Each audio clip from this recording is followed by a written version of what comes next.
What's happening, friends? Welcome back to Dynamo DeFi. Today's video is about Synthetix and how their atomic swaps have made them one of the most used on-chain exchanges recently and generated a huge number of fees for their platform in the process. Synthetix is one of the OG DeFi products founded several years ago, but these atomic swaps have given it a new lease on life. In today's video, I'm going to go through exactly how these work, some other interesting things that Synthetix is doing on the Optimism layer 2, and how this is generating a huge amount of revenue for SNX stakers in the process.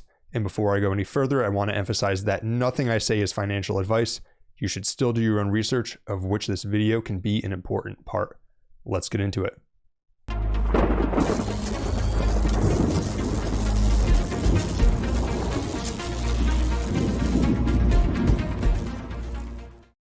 First, let's talk a bit about how exactly Synthetix works.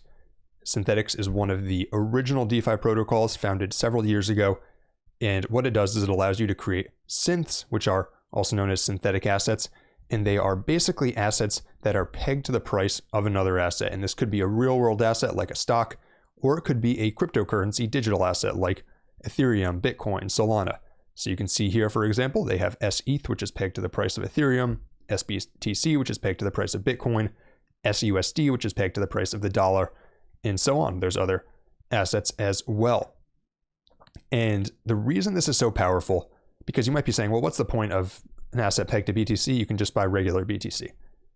The reason this is so powerful is that the way that these synthetics are created is, to create them, you have to stake a certain amount of SNX in what's known as the debt pool. So SNX is the Synthetix token, and people stake enough of that, then they can mint these Synthetix assets. And as long as there is enough SNX staked in the pool, you can convert SETH to SBTC to SUSD to SSOL or to any of these other assets without any slippage, because it's just going to mint it at whatever is the current price, right? There's no actual pool that it's having to be swapped on that could create slippage. And to whales, being able to swap assets without slippage is one of, if not the most important thing. So this is one of the biggest things that decentralized exchanges compete for, is to have enough liquidity to allow for swaps without this sort of slippage. And they can do it with absolutely zero slippage, just a slight fee. You can see here they highlight the zero slippage and infinite liquidity. Liquidity is not a factor. And this is pretty cool, but this has been around for a while. So why is this suddenly blowing up recently?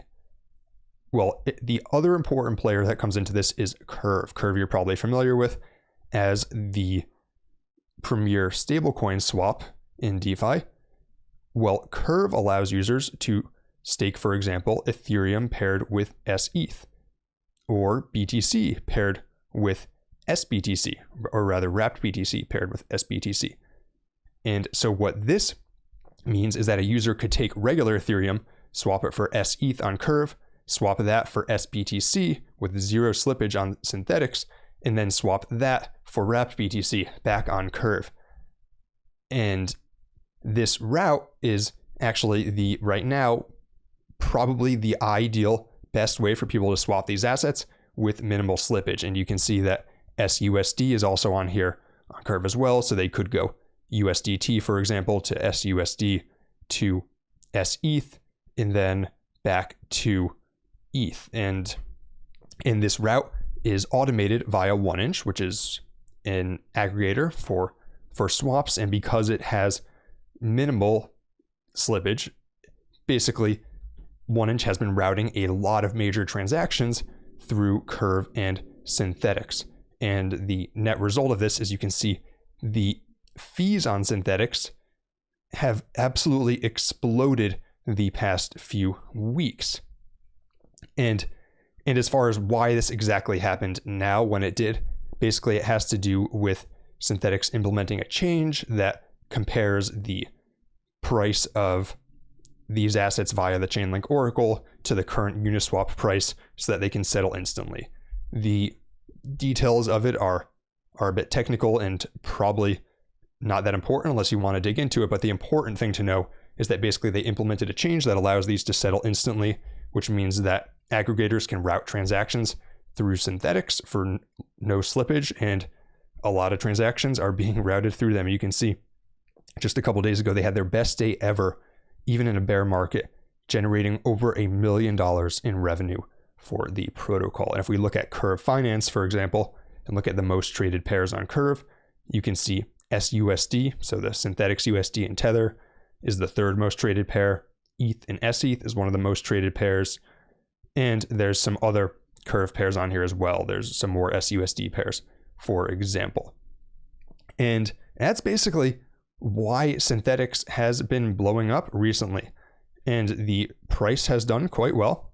The price bottomed out just less than a week ago, around 150, and has doubled since then as the fees exploded.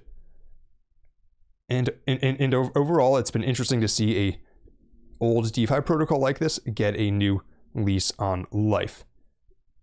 And to make things sort of even more interesting is SNX has a decent value accrual where they collect fees and they distribute them to stakers. And you can see that currently single-sided staking of SNX is earning about 73% APR on the Optimism layer 2, which is, again, very good, and also a sign that SNX is also aligned with the up-and-coming layer 2 narrative that we've been covering on this channel.